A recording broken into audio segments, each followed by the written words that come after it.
Hello दोस्तों, नमस्कार। मैं डॉक्टर कुशवाहा आज आपके लिए पुनः लेकर आए हैं नर्वस सिस्टम में आज हम चर्चा करते हैं उन प्रश्नों की जो PCS, KVS, NVS, DSSB, assistant professor zoology में आए हुए प्रश्न हैं, उनकी चर्चा करते हैं। आज का वीडियो शुरू करें उससे पहले आपसे रिक्वेस्ट, चैनल को लाइक और सब्सक्राइब करें, दोस्तों के साथ शेयर करें। शुरू करते हैं। क्वेश्चन 92 क्वेश्चन है, the region of the vertebrate eye where the optic nerve passes out of the retina is called. तो उसे क्या बोलते हैं? वर्टिब्रेट जीवों की आंखों का वह क्षेत्र जहां ऑप्टिक नर्व रेटिना के बाहर गुजरता है उसे ब्लाइंड स्पॉट कहते हैं। क्या बोलते हैं? Blind spot. तो ऑप्शन डी सही है। फिर से सुन लीजिएगा, वर्टिब्रेट जीवों की आंखों का वह क्षेत्र जहां ऑप्टिक नर्व रेटिना के बाहर गुजरता है उसे ब्लाइंड स्पॉट कहते हैं। रेटिना की अनुपस्थिति के कारण दृष्टि छिद्र वाला क्षेत्र दृष्टि ज्ञान में भाग नहीं लेता है, अतः इसे अंधबिंदु कहते हैं। नेक्स्ट क्वेश्चन क्या है? System controlling the involuntary action of internal organs is. अंतरांगों की अनैच्छिक क्रियाओं को नियंत्रित करने वाला तंत्र है। अनैच्छिक क्रियाएं वो कौन कंट्रोल करता है? तो वो कंट्रोल कौन करता है? स्वायत्त। सी नंबर। अंतरांगों की अनैच्छिक जो क्रिया को नियंत्रित करने वाला तंत्र स्वायत्त तंत्रिका तंत्र होता है। स्वायत्त तंत्रिका तंत्र के दो भाग होते हैं, एक होता है सिंपैथेटिक सिस्टम और एक होता है पैरासिम्पैथेटिक सिस्टम। शरीर पर इसके प्रभाव परस्पर विपरीत होते हैं। जैसे अगर हम बात करते हैं किसकी? सिंपैथेटिक की, तो हृदय स्पंदन दर को सिंपैथेटिक नर्व सिस्टम बढ़ाता है, मगर जो पैरासिम्पैथेटिक होता है वो घटाता है, जस्ट अपोजिट चढ़ता है। और रुधिर वाहिनियों को सिंपैथेटिक क्या करता है? संकीर्णन करता है, ये विस्फारण यानी फैलाता है। श्वास नलिका को ये फैलाता है, ये संकीर्णित करता है। ये नेत्र की पुतली को फैलाता है, ये पुतली को सिकोड़ता है, मतलब जस्ट अपोजिट। सिंपैथेटिक जो करेंगी, एक याद कर लो सिंपैथेटिक, और उसका जस्ट अपोजिट आप पैरासिम्पैथेटिक होगा। The membranous labyrinth contains a fluid called. तो उसे हम क्या बोलते हैं? तो उसको बोलते हैं क्या बोलते हैं? पेरीलिम्फ। जो लेब्रियंथ कंटेन्स फ्लूइड होता है उसे हम क्या बोलते हैं? पेरीलिम्फ, हीमोलिम्फ, लिम्फ और इंडोलिम्फ। तो उसको क्या बोलते हैं? तो उसको बोलते हैं इंडोलिम्फ। कला गहन में भरा हुआ तरल इंडोलिम्फ कहलाता है। यह हेलिको ट्रीमा में एक नली द्वारा जुड़ा होता है। स्केला वेस्टिबुली के सतह के नजदीक कला गहन मेम्ब्रेन लेब्रिन फेनिस्ट्रा ओवेलिस से जुड़ा होता है। वास्तव में अर्धपारदर्शक झिल्ली का बना एक कला गहन मेम्ब्रेनस लेब्रिन ही अंतःकरण होता है। इनमें सुनने तथा शरीर के नियंत्रण या बैलेंस बनाने की क्षमता होता है, तो उसमें भरा रहता है इंडोलिम्फ। ध्यान रखना। मनुष्य शरीर में हमें अध्रुवी न्यूरॉन कहाँ देखने को मिलते हैं? Where we can find apolar neurons in human body. तो हमें कहाँ देखने को मिलते हैं? तो रेटिना के एमक्राइन सेल्स में एमक्राइन सेल्स ऑफ रेटिना में देखने को मिलते हैं।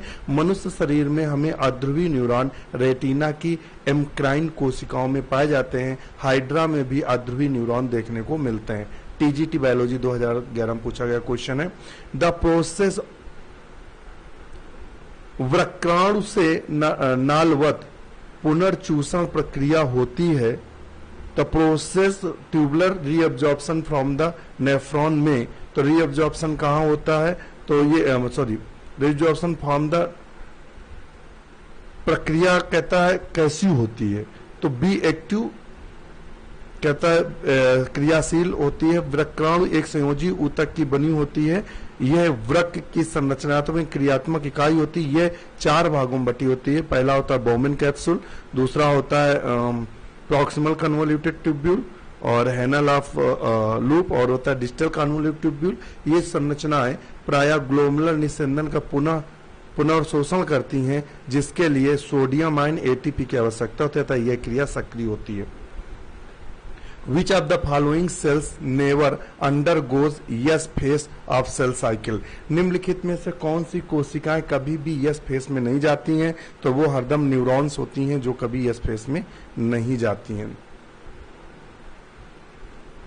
ध्यान रखिएगा। और एक और बता दें कि जो न्यूरॉन्स होती हैं, न्यूरॉन्स के जो साइटोन होते हैं उसमें सेंट्रोसोम एब्सेंट होते हैं, इसीलिए इनमें कभी भी डिवीजन नहीं होता। जो बन गई सो बन गई। Number of cranial nerve in amniotes is. Amniotes में पाई जाने वाली कपाल तंत्रिकाओं की संख्या कितनी होती है? तो एमनियोट में पाई जाने वाली कपाल तंत्रिकाओं की संख्या 12 जोड़ी होती है। और कौन कौन सी होती हैं? फर्स्ट को बोलते हैं ऑल्फैक्टी, सेकेंड को ऑप्टिक, थर्ड को ऑक्यूलोमोटर, और फोर्थ को टोक्लियर, और फिफ्थ को ट्राइजेमिनल, और सिक्स्थ को एविडेसेंस, और सेवेंथ को फेसियल, और एट्थ को ऑडिटरी।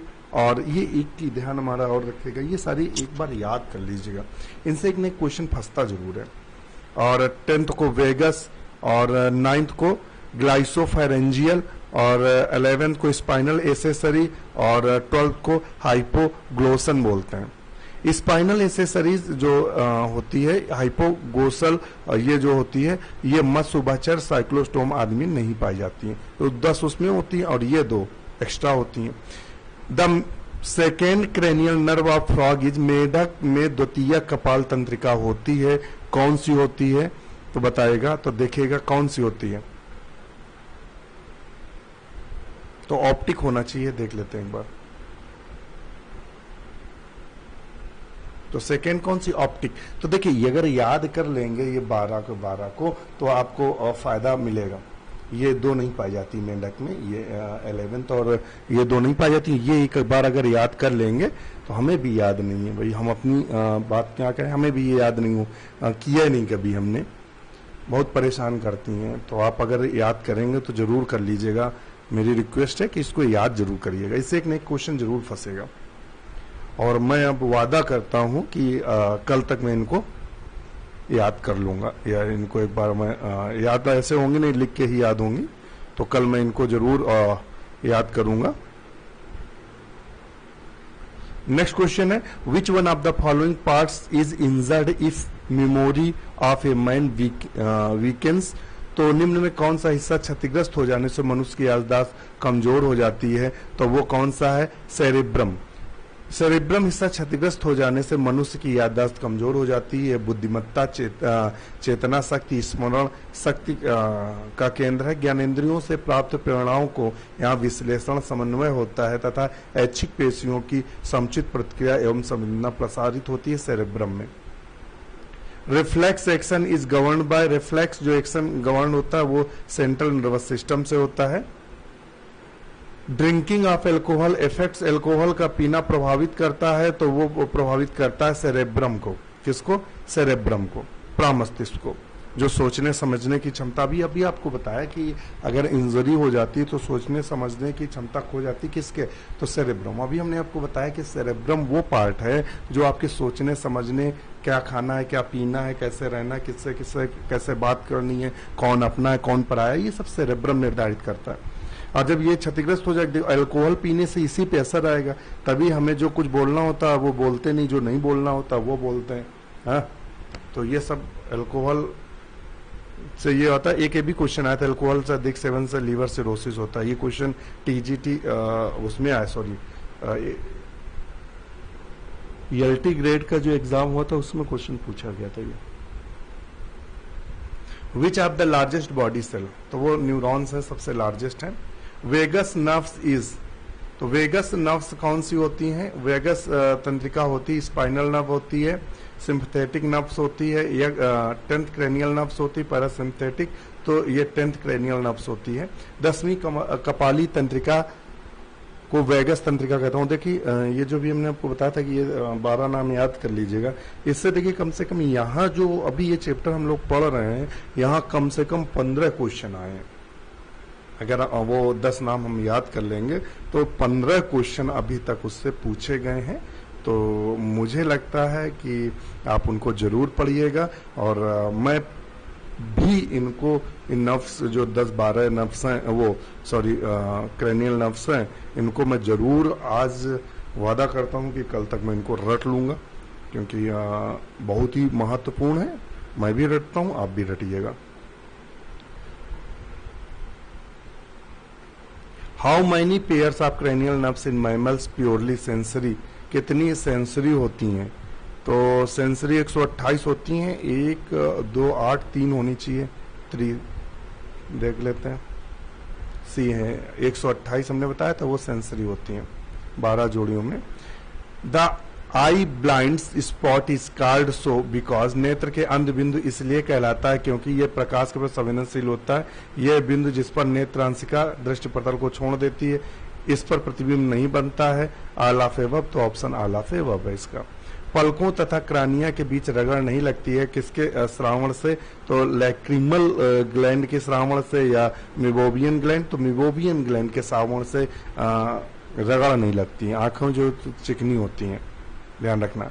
मिबोबियन ग्रंथियां सिबेसियस ग्रंथि का रूपांतरित है। ये देखिए, जो लैक्रिमल ग्लैंड्स होती हैं आंसू ग्रंथियां, इनसे आंसू निकलते हैं, ये किनारों पर पाई जाती हैं। ये आंख के पलकों के छोर पर स्थित होती हैं और कारण पलकों में कार्निया के बीच रगड़ नहीं लगती है। उभयचर और पक्षियों में इनको हार्डेरियन ग्रंथि कहते हैं। तो आपसे पूछ सकता है पक्षियों में किसके कारण रगड़ नहीं लगती, तो हार्डेरियन लिखेंगे, और जब मनुष्य की बात करेगा तो मोबोवियन लिखेंगे, मोबोवियन ग्लैंड, ध्यान रखिएगा। यकृत में यूरिया का संश्लेषण होता है ऑर्निथिन साइकिल से, तो ये दूसरा क्वेश्चन दूसरे पार्ट से आ गया। The lens and the retina of the vertebrate eye, कशेरुकी नेत्र का लेंस एवं मूर्ति पटल विकसित होता है केवल एक्टोडर्म से, इंडोडर्म से केवल, पार्सली एक्टोडर्म और इंडोडर्म से, तो एक्टोडर्म से था। कशेरुकी नेत्र लेंस का मूर्ति पटल एवं एक्टोडर्म से विकसित होता है। और ये एरिया है, ये पूरा पढ़ेंगे कि एपिडर्मिस से क्या भी, और मेसोडर्मिस, एंडोडर्मिस। तो एक्टोडर्मिस से एपिडर्मिस विकसित हो, मेसोडर्म से डर्मिस और एंडोडर्म से गट। क्यूटेनियस ग्रंथियां विकसित होती हैं, इससे सीलोम विकसित होता है, इससे पाचन ग्रंथियां विकसित होती हैं। तंत्रिका तंत्र एक्टोडर्म से हरदम विकसित होती हैं, और जो तिल्ली स्प्लीन होती है वो हरदम मेसोडर्म से विकसित होती है। पैंक्रियाज एंडोडर्म से विकसित होता है। बाल जो है वो एक्टोडर्म से विकसित होते हैं। नोटोकार्ड जो है वो मेसोडर्म से विकसित होती है। जो फेफड़ा होता है वो एंडोडर्म से विकसित होता है। दांत का जो इनेमल है वो एक्टोडर्म से विकसित होता है, और डेंटाइन ऑफ्थिक जो होता है, यानी जो मुख्य दांत हैं, वो मेसोडर्म से विकसित होते हैं, और श्वसन तंत्र एंडोडर्म से विकसित होता है। पूरा श्वसन तंत्र में फेफड़े भी आ गए, तो ये ध्यान रखना।